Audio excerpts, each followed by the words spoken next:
వైజాగ్‌లో రీసెంట్‌గా ఓపెన్ అయిన పిస్తా హౌస్‌కైతే ఈరోజొచ్చాము. క్రౌడ్ అయితే చాలా ఎక్కువ ఉంది. మేమొచ్చిందే చాలా లేట్‌గా వచ్చాం. వెయిట్ చేసేంత టైం అయితే ఉండదు. సో, అందుకని చెప్పేసి మంది అయినా తిందామని చెప్పేసి మందికైతే ఎళ్ళిపోయాం. మంది అనగానే వెంటనే పంపించారు పైకి. అప్పుడే డౌటొచ్చింది నాకు ఇంత ఖాళీగా ఉందని. మా వోడిని ఆర్డర్ చెప్పరంటే బుక్ బావుందని అటు ఇటు తిరిగేసాడు. తర్వాత ఈవిడ కాసేపు తిరిగేసింది.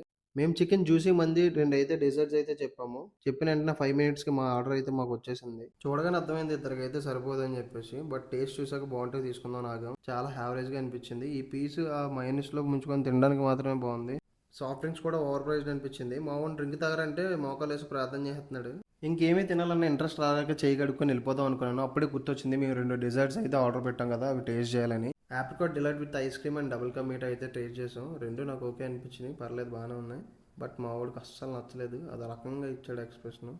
నెగిటివ్‌గా చెప్పాలని లేదు. బట్ ట్రై చేయాలనుకుంటే వచ్చి ట్రై చేయండి తప్ప ఏం లేదు. మీరు పిస్తా హౌస్ విజిట్ చేశారా? విజిట్ చేస్తే ఏం నచ్చిందో కామెంట్ చేయండి.